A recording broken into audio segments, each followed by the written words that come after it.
কমিশনের বার্ষিক আয় ব্যয়ের হিসাব এই মহতি সভার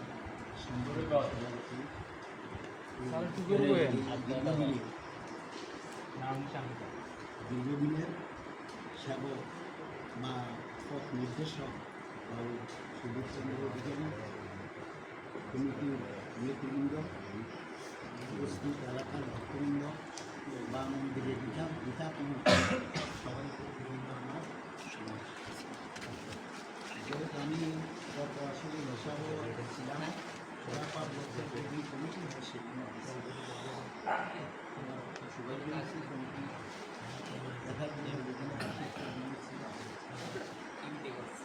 যাই হোক আমি সংক্ষেপে উপদেষ্টা করে পরপরে প্রত্যেকটা 5টা বছর এরকম 5 বছর ভিজিটে আমারও আসলে জানা নেই নলেজে ছিল না।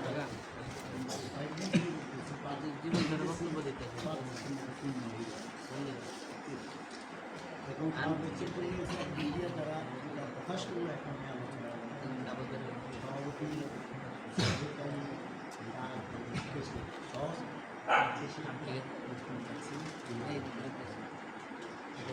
সহসভাপতি তাদের মাধ্যমে আমরা তারা নাকি অপভাবে নির্ধারণ করছে 5 বছর না, সেদিন এখানে আপনিও ছিলেন।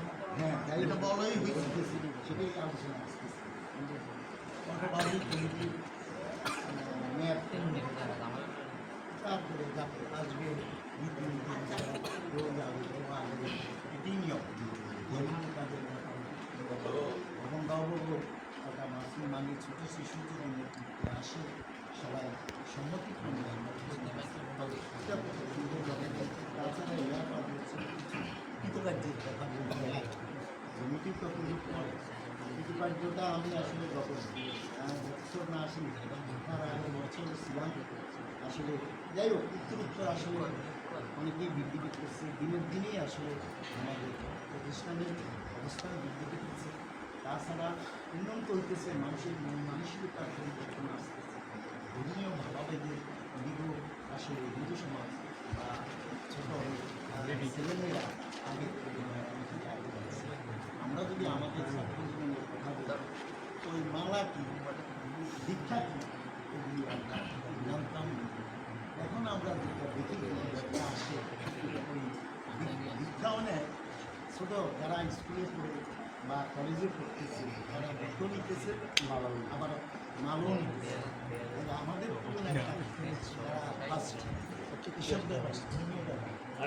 আমরা কিন্তু তাদের বয়সে এটা আশা করি আরও সামনে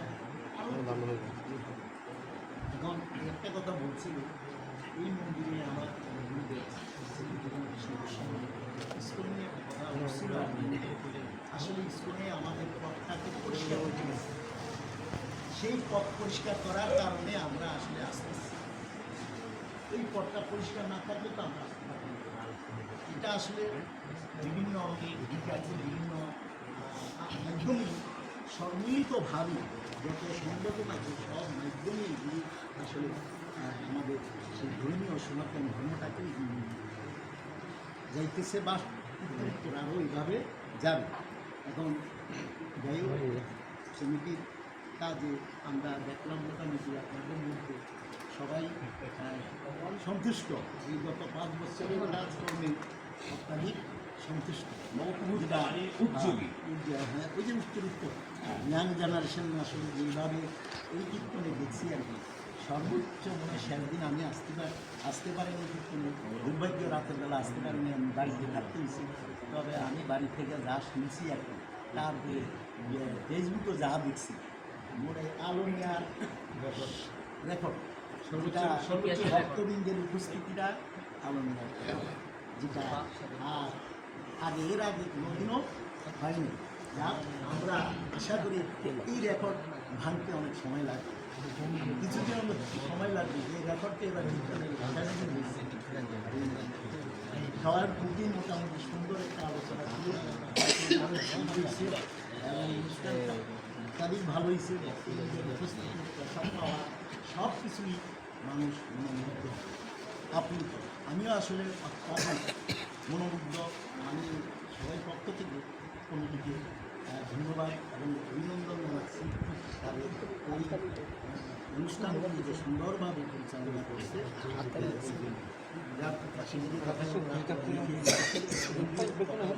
দরকার কি এরা দেখ বলতে গেলে তো বলা যায় অনেক সময় সংক্ষেপে এটা সারলাম। এখন অত যদি কমিটি ভুলে যায় যে নিয়ম কানুন আছে সেই নিয়ম কানুন সেটা আপনারা দেশে আগাইলেন এবং মন্দিরটা সুন্দর হোক। আমাদের যেভাবে হতেছে এইভাবে যেন সুন্দর আমরা যেতে পারি, তার মধ্যে কোনো দ্বিধা দ্বন্দ্ব যেন না থাকে। সবাই আমরা একত্রিতভাবে দেখেন হিন্দু ধর্মটা এমনি আমরা অন্য ধর্মের থেকে কিন্তু পিছিয়ে আছি। এটা হিন্দু ধর্মটা আমরা অনেক পিছিয়ে আছি। এই যতটুকু আগাইছি এই অগ্রসরটা যেন আরও সামনে দিয়ে আরও এগিয়ে নিতে পারে সবাইকে, সেই মন মানসিকতা সবাই থাকে এবং সবাই যেন সংবদ্ধভাবে একত্রিতভাবে সেই মন্দিরকে উজ্জ্বল করলে। আলমিয়াবাসী দেখেন একটা অনুষ্ঠান হতেছে পূর্ব আলমিয়া, এখানে লোকজন ভাবন থেকে আসছে, এখানে লোকজন গ্রামপতি থেকে আসছে। কেন তারা মনে করে আলমিয়া একটু সুন্দর পরিবেশ, ধর্মীয় ধারাবাহিক আছে, মানুষ খুব বললাম হচ্ছে সেটা যে অহংকার না, এটা একটা মানুষ রং দিঘা যেমন কীর্তন